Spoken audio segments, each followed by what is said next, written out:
Welcome to What's Up at the Weill Center. I'm Bill Fisher, the Executive Director. Today we're going to take you on a special walking tour of the Weill Center, places backstage, front of house that you may never have been.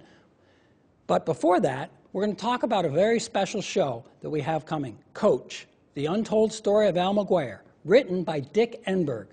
We have a short clip to share with you, and then when we come back, we'll go on that tour.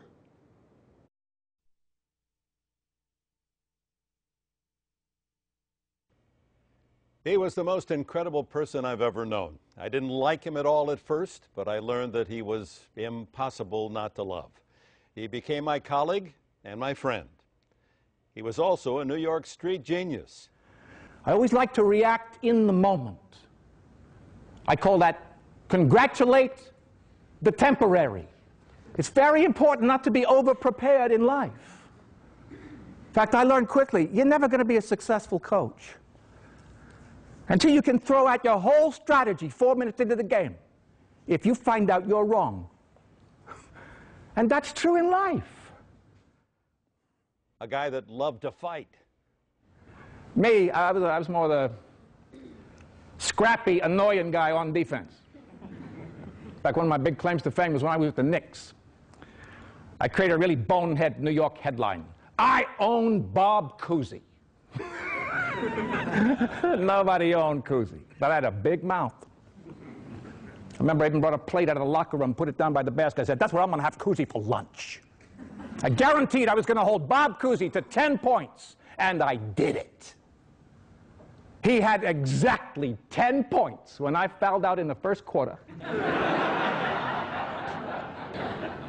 He was brave and bold. Speaking of clean sheets, there's probably more than you need to know. I got to admit, I violated a lot of the 10 Commandments. I broke them 100 times. I mean, I didn't kill nobody. But I think for my final confession, I'm going to need a deaf priest.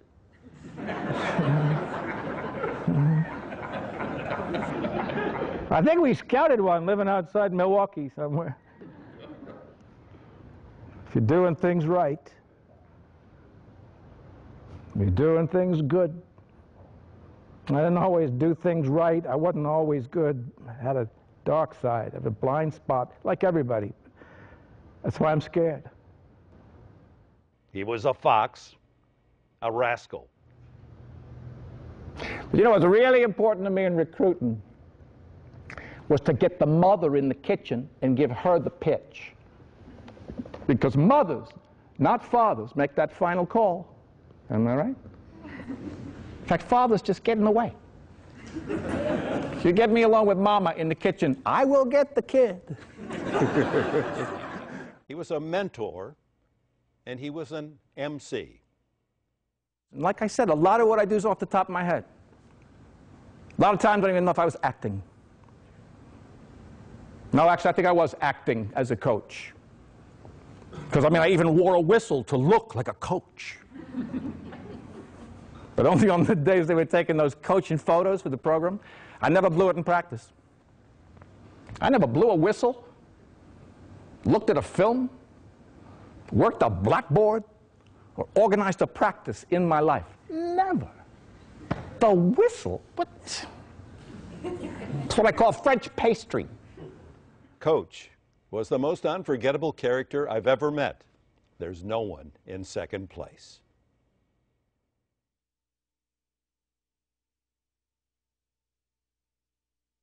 What a great show coming March 30th, Coach. Now let's take that walking tour. Hi, welcome to the Weill Center. I'm just coming out of our business offices that are right next to the theater, located at 830 North 8th Street. If you've ever driven down 8th Street, you've probably seen the marquee of the Sheboygan Theater, which is now the Weill Center. We have our events, our coming events up on the billboard. We have lots of signage on the outside of the theater, and if you've never been inside, let's go ahead and go in. Let's go check it out. We also have a number of buildings that are part of the Weill Center right now. Some of them are being used, some of them are not being used. But the historic theater is at 826 North 8th Street. These are our main entrance doors. This is where you go in when you come to a show. So I'm going to go in and we'll see what we got. Oh, that's right. When there's no show, these doors are locked. So you might wonder, well, how do I get tickets and how do I come visit the Weill Center when there's no show? Follow me, I'll show you our ticket office. Just one short step down to the entrance to our ticket office, which is right here next to the main entrance doors and underneath our marquee. And the Weill Center ticket office is open from 10 to 5, Monday to Friday. And any show in this theater, usually there are tickets inside this door for us. So let's go on in and see what they got. So here we are, inside of the Weill Center ticket office. We have lots of posters, lots of signage, brochures, and then we have our window here, where our ticket office actively sells tickets from Monday to Friday, 10 to 5 p.m., and 2 hours before any of our shows. They're very busy, and we like it that way. Once you have your tickets, when you come to the show, you either go through the glass doors that we just saw, or if you're picking up tickets, we have our will call window here, and then you pick up your tickets and enter into the theater through this door. Okay, so we're entering the theater, and like I said, if you have your tickets already, then you come through our glass doors, but if you're picking them up, we'll call you come through the ticket office like I just showed you. You'll be greeted by a nice volunteer usher who will tear your tickets, tell you about some information about the show or what you might want to know, pick up a playbill or a program for the show, maybe some raffle tickets, who knows. There's always something going on when you come into the theater. Over here we have our coat check. Because we are in Wisconsin, winters, you can always gladly check your coat so you don't have to take it into the theater. We try to maintain the theater at a nice, comfortable level for you when you come to one of our shows. As you walk through our lobby, the historic lobby, there's a number of things that you'll notice right away. The chandeliers, the ceiling, all of this is restored to the original manner that it was built in 1928. It's not a very big lobby, but it is very historic and a beautiful setting for any type of event, and people like to socialize before the shows. Let's go down and take a look at the theater. Now, if you are handicapped or in a wheelchair, there is access down these stairs, and I'm going to take you to that access, but most people will just go down the stairs into the theater. That access is this elevator. This elevator also services our dressing rooms upstairs and our basement downstairs, which holds a lot of our light, sound, and other equipment that we have in the theater. As you come into the theater, we have our main entrance. Believe it or not, this is one of the rare theaters in the country, historic theaters in the country, that you don't enter from the back of the theater. You actually enter from the side. Very nice for the seating because the seating is laid out all right in front of you, some to your left, some to your right, so you don't get big bottlenecks as people come in the back of a theater, which traditionally where you would come into a historic theater like this. Now, we could go in and take our seats, but I want to show you the balcony and some other areas so that when you're ready to come to the Weill Center and take your seat, you know where everything is. So as we walk up this side hallway, we have a lot of recognition, a lot of people to thank for this building being restored. They're all listed on these posters, sharing the vision, our memberships, our seat program, our supporting cast, and our stars. We'll tell you about the stars here when we get to the balcony, but every donor to this campaign that restored this beautiful building is listed somewhere on those boards. And finally, we have a board back here, the endowment board, that recognizes those people that have helped us maintain the theater through the years by giving a gift to our endowment. As you come through the back of the theater, right now the curtains are open into the theater, and one thing you might notice is that we do not have doors that close the lobby from the theater. So when we open the front doors of the theater, we are open to the public to go all the way into the theater. So we try to make sure that the acts are ready to go when we open the main doors to the theater, because you are welcome into this theater as soon as you walk through those glass doors. We have a concession stand. This is our East concession stand. We have started to allow you to take drinks into the theater so you can enjoy them at your seat during a show on most shows. But also there's a small amount of space back here if you want to socialize and have your drinks back here. Again, the interior of the theater is historically restored. Much of what you see was the way it was in 1928. As you move back toward the rear of the theater, you will see our light and sound positions. This is where the technicians run the shows. They'll close these curtains during the show, but a lot of work out of a show goes on right back here so you can hear and see the show the way it was intended to be enjoyed. We come to our grand balcony stairs. Again, beautiful lobby space, restored to the way it was in 1928. Unfortunately, they didn't have an elevator in the theater in 1928, and they still do not have an elevator to take you to the balcony. So we are going to take a little hike up the stairs and get you a view of the balcony and, most importantly, our roof, our ceiling, which has the stars on it. Oh, as we're coming up, oh, you beat me upstairs. Okay, well, as we come up the stairs, it's not that bad, and the view is fantastic from up here. But we also, on this side, have a concession stand for if we do have a show. It is a sold-out house. We want to make sure that everyone is able to enjoy their concessions without a lot of delay. Now, we do have a liquor license at the Weill Center, just so you know. We serve water, soda, beer, wine, mixed drinks, and occasionally we'll do some special treats. But the theater has had that for quite a while, and really, like most theaters, want you to enjoy the show.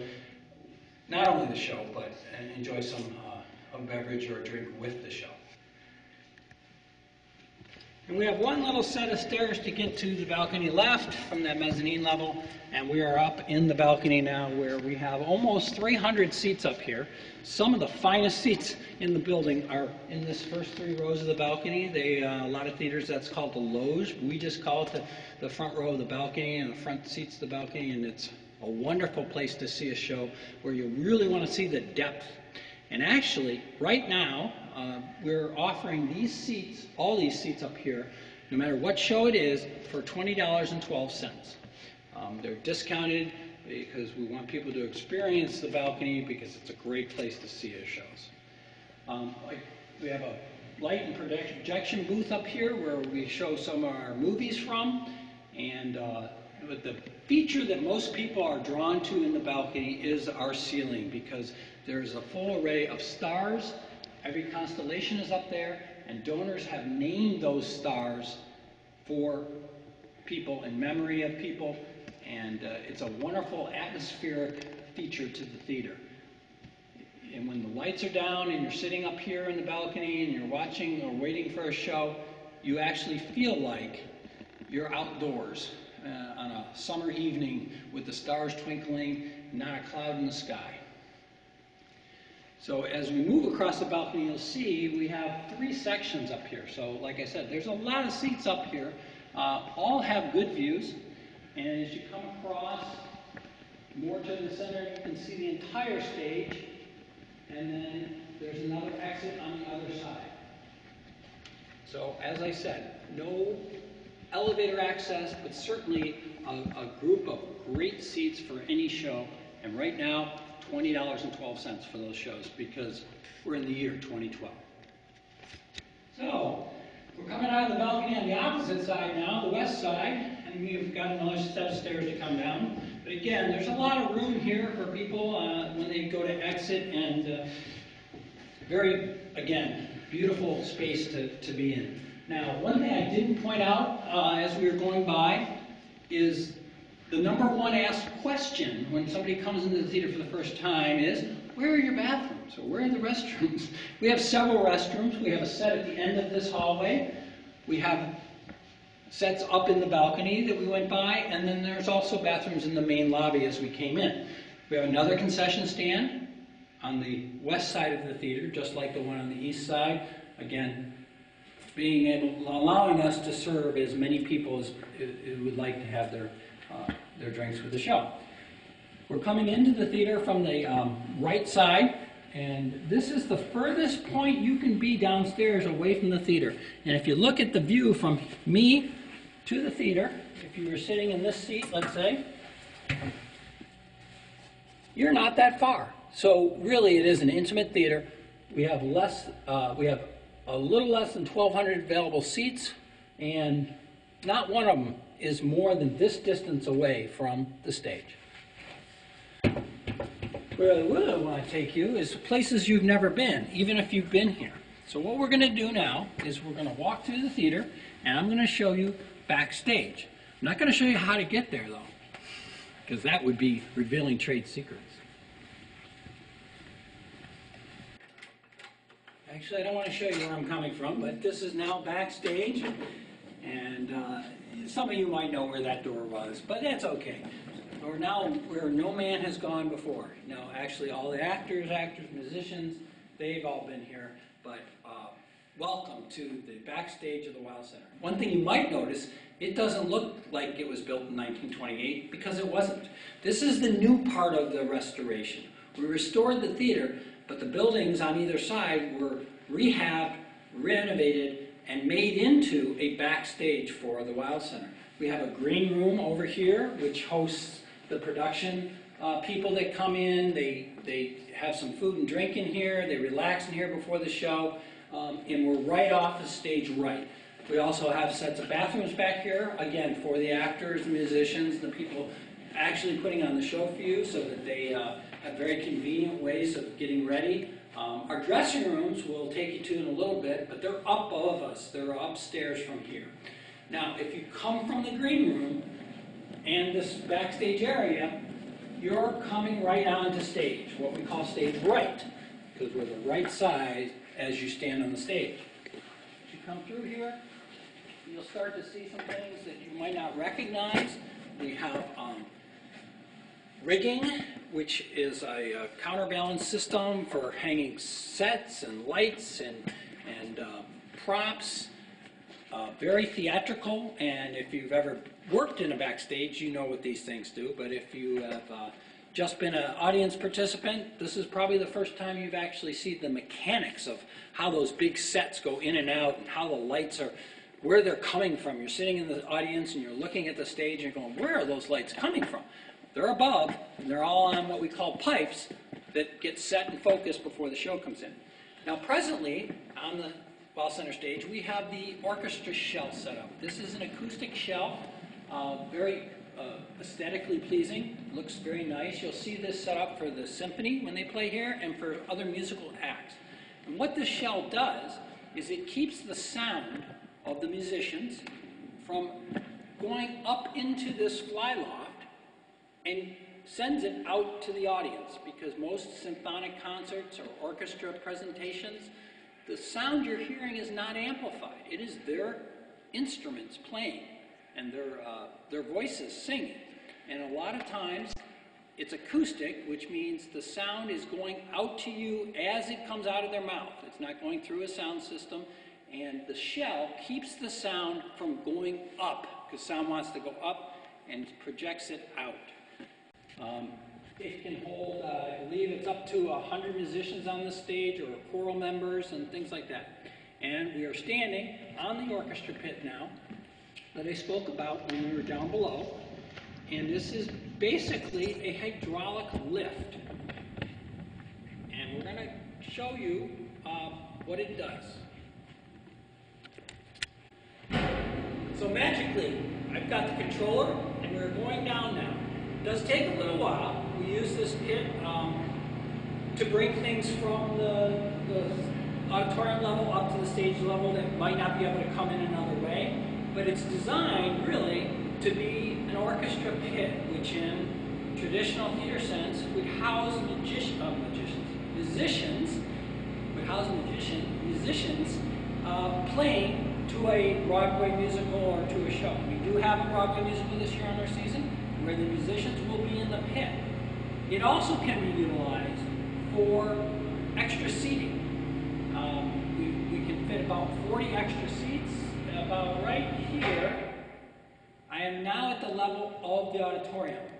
But that's not where it stops.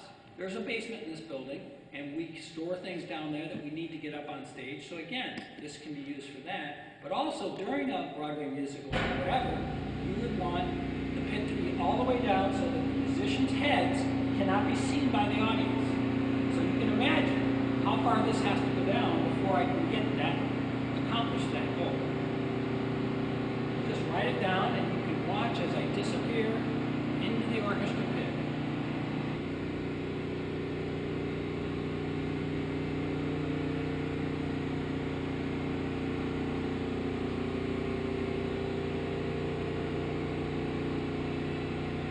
I'm gone, right? Yeah. So, magically, I'm back up on top. I'm going to take the controller for the orchestra pit and put it down over here and really take you somewhere that not many people have been. Actually, the heavy lifters go here. But off stage left is our loading dock area.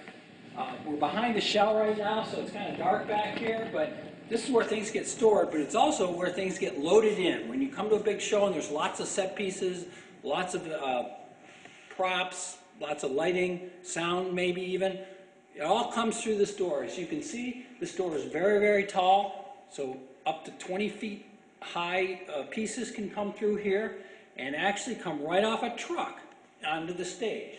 As we walk back through the loading dock area, a lot of storage back here. This is where the orchestra cell is stored. We have some lifts, we have some stairs, we have a dance floor, some wardrobe racks. But here is our stage door, loading dock door, and this is at truck level, so trucks can back up to this and roll right off the truck, right onto the stage. So again, not many people know this is here, but the heavy lifters do, because every show they're out here working to make the show happen for you. Hello, so we are now above the stage in our dressing room area. There's a stairwell in the backstage area that brings the artists up here. And as we walk through the hallway, we have 2 star dressing rooms, 2 orchestra dressing rooms, plus this nice big laundry space. It has washer, dryers, irons, towels, so sewing machines so they can fix their costumes, wash their clothes if they've been on the road for a long time. So again, we try to provide the amenities for these musicians and these artists and these actors that they would find in almost any theater. As we move down the hallway, we have some drinking fountains, and then we come to our star dressing rooms. We have a men's and a women's star dressing room. Named that because they hold basically one person. It's a private dressing room, holds one person. We'll show you what the one looks like inside. Each of them has a makeup mirror, some lights on the side, so they can get their face ready for the show, they can get their clothes ready for the show in the laundry. It has its own private bath and its own private shower. We have 2 of these, one for a male star and one for a female star. As we go down the hallway, we're getting closer to the end of the dressing room area. We have our 2 largest dressing rooms. We have a men's and a women's orchestra dressing room. It can hold up to 16 people almost. I'm going to take you inside the women's one so they can get a look at how big these really are. But when you have large bands, large groups, this is the space that they get ready in and they prepare for. They also have showers, bathrooms, and makeup mirrors and makeup positions. So again, this is all new construction, is not part of the restoration, or wasn't part of what was here when it was the Sheboygan Theater in 1928. This is what turns the Sheboygan Theater into a true performing arts center where acts of any discipline, music, family, theater, dance, can come and perform for you in Sheboygan and feel like they're at home. So at the end of the dressing room hallway is another feature that's new. We try to add things to these extra buildings that would enhance both the backstage and the front of house experience that were not part of the original Sheboygan Theater. So through this door, which is backstage, is our boardroom. It is shared by both artists and public members, in that this is a place that you can go and do a meet and greet, or have a private meeting, or we could feed the artists in here. We can lock it off from both sides, but both sides, the patrons and the audience and the artists and the performers, have access to this beautiful boardroom where you can see along the walls we have posters from previous shows, autographs from previous shows, and then the nonprofit board that is the Weill Center Foundation will occasionally meet in here, have planning sessions, budget sessions, and just an all-around very nice meeting space within the confines of the theater. We are now on the public side. You came from the artist side, now we're on the public side. And what we have here is an additional balcony to our lobby. As you come through, you'll see that we are facing 8th Street again in a very nice setting that we often use for receptions and pre- and post-show meet and greets. And you look to my left and you see 8th Street, landmark, grand stage, big windows, Sheboygan marquee. If you look to my right, what we are looking over is the balcony, or is the lobby. A balcony of the lobby. Every so often they'll have maybe a musical group playing up here as you come into the theater. But again, it can be multi-use. We really look forward to someday being able to expand this area, have a bigger lobby, have a bigger balcony, which could be possible through some renovations to the north on the buildings that we own there. But again, another lovely setting of the Weill Center, and also where we're going to end today's tour. I hope you've enjoyed today's off-the-cuff tour, and we look forward to seeing you in person for a live performance on the Weill Center stage. Thanks for listening and watching today, and we'll see you next time on What's Up at the Weill Center.